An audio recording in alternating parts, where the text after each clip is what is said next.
Bueno, la clase que voy a dar hoy es del módulo de urgencias. Voy a hablar de laringoespasmo y broncoespasmo. Vamos a empezar con laringoespasmo. Es una emergencia de la vía aérea, se da más frecuentemente en el paciente pediátrico y va a representar el cierre sostenido de las cuerdas vocales por un reflejo para proteger la vía aérea. También puede definirse como un espasmo muscular glótico. En cuanto a la etiología del laringoespasmo, se da principalmente por un plano anestésico superficial, por anafilaxia, por la presencia de sangre, secreciones o estímulos de la vía aérea superior, por sensibilidad faringolaringea, como la enfermedad por reflujo gastroesofágico, trastornos neurológicos, o en el caso de la edad, como mencioné anteriormente, es más frecuente en el paciente pediátrico. La fisiopatología del laringoespasmo. En el laringoespasmo pueden estar involucrados tanto los músculos laringeos, las cuerdas vocales verdaderas y las falsas. En el caso de los reflejos laringeos, van a estar producidos por la estimulación de las fibras aferentes contenidas en la rama interna del nervio laringeo superior. Estos reflejos van a controlar la contracción de los músculos laringeos, los cuales protegen a la vía aérea durante la deglución. En uno de los artículos que revisé, es una revisión que la publicaron en la World Federation de Anestesiología.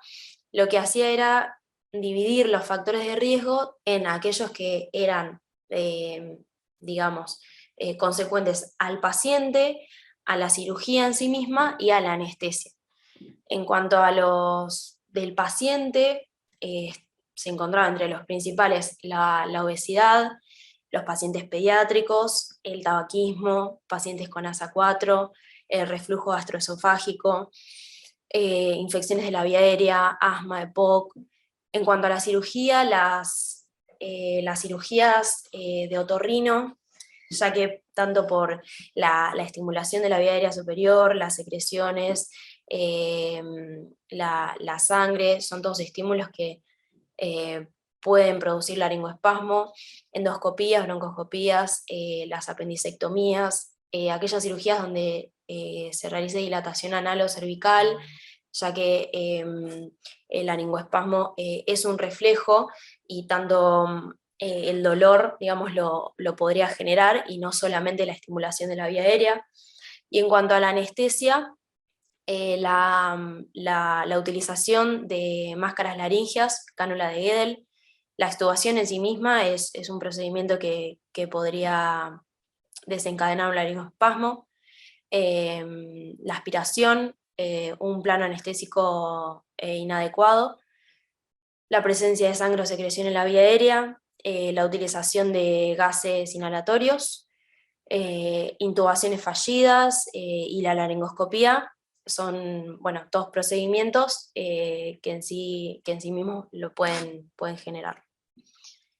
En cuanto a los síntomas y signos que vamos a tener presentes en un laringoespasmo, se va a dar de manera repentina, vamos a tener incapacidad para la fonación, utilización de músculos accesorios para la ventilación, estridor inspiratorio si es parcial, taquipnea, al inicio taquicardia, si la crisis continúa y no se resuelve, bradicardia y posteriormente el paro cardíaco, descenso de la saturación de oxígeno, aumentos de presiones en la vía aérea y el descenso o ausencia de entalla del CO2.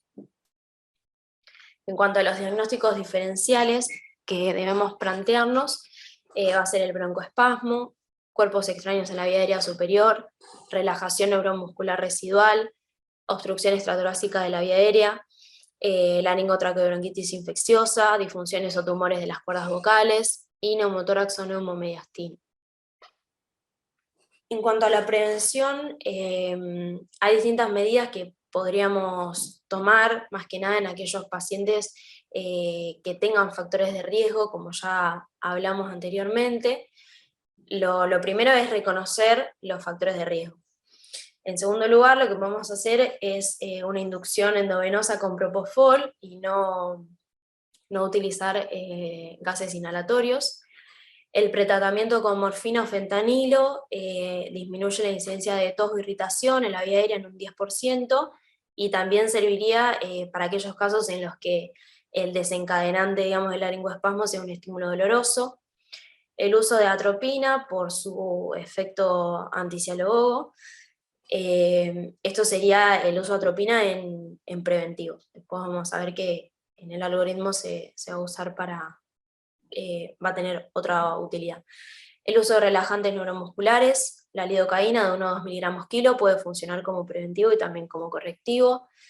El sulfato de magnesio antes de la intubación endotraqueal, aspirar secreciones o sangre, y en el caso de la extubación está la técnica de no tocar, digamos, que es una técnica en la que se plantea hacer todo lo que tengamos que hacer con el paciente, ya sea aspirarlo y ponerlo en decúbito lateral, cuando el paciente esté todavía en plano anestésico, y recién ahí descontinuar la anestesia y extubar al paciente cuando esté completamente despierto.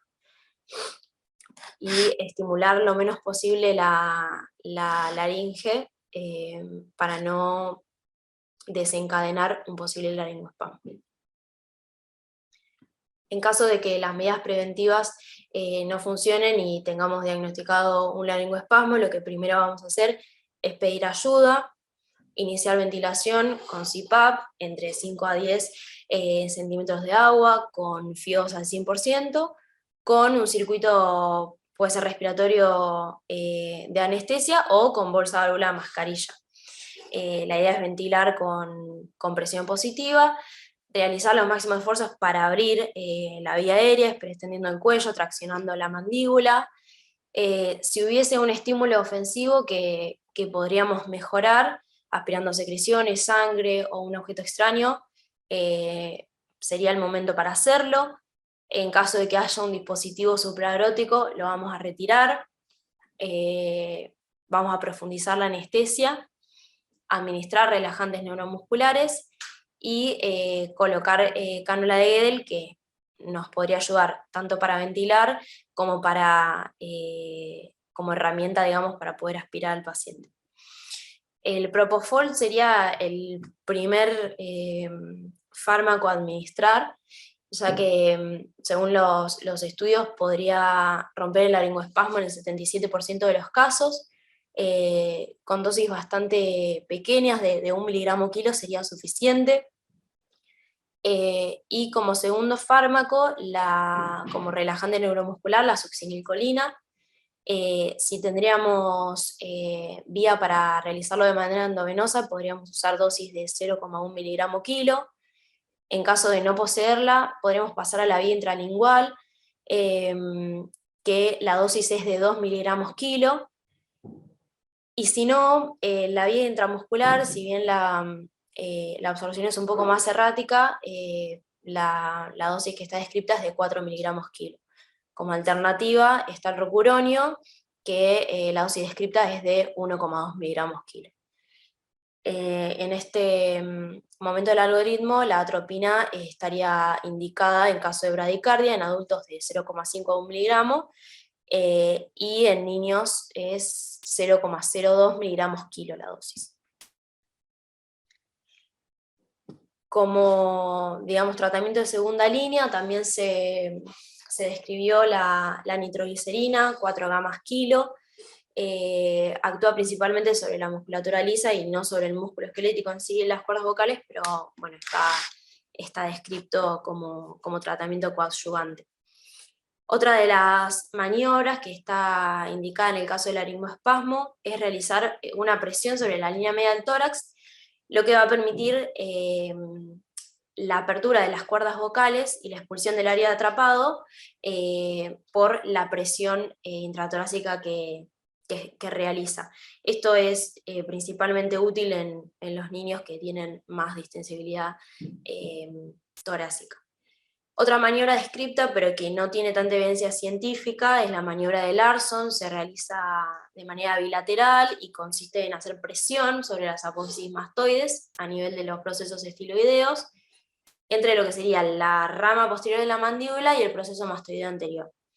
el estímulo doloroso lo que va a hacer es relajar las cuerdas vocales y permitir el paso de aire. En caso de que ninguno de estas maniobras y fármacos funcione, lo siguiente indicado sería la intubación traqueal, posiblemente lesionando las cuerdas vocales, y si no, maniobras más invasivas como sería la cricotilotomía o la traqueotomía.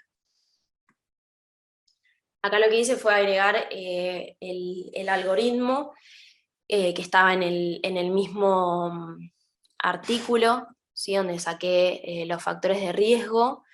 Y bueno, hablo un poco de lo que ya les estuve contando. El diagnóstico principalmente del laringoespasmo, ¿sí? En caso de estridor inspiratorio, descenso de la saturación de oxígeno, la utilización de los músculos accesorios y la ausencia de capnografía.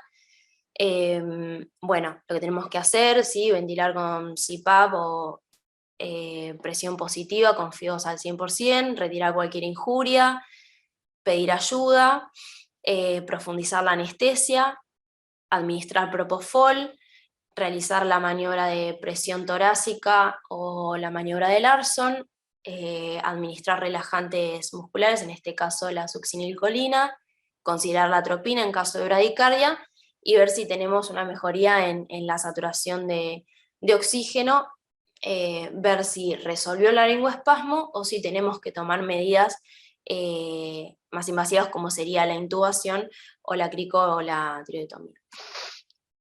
El seguimiento después de un laringoespasmo, debemos dejar al paciente en observación de 2 a 3 horas hasta estar seguro de que no presenta ninguna de las complicaciones secundarias a un laringoespasmo severo, como puede ser el edema agudo de pulmón por hipoxia. Este se produce por la generación de una presión negativa al intentar respirar y enfrentarse con una glotis cerrada. Esto va a promover la trasudación de fluidos hacia el alveolo, y esto asociado a la hipoxia va a aumentar la estimulación simpática causando vasoconstricción sistémica y pulmonar.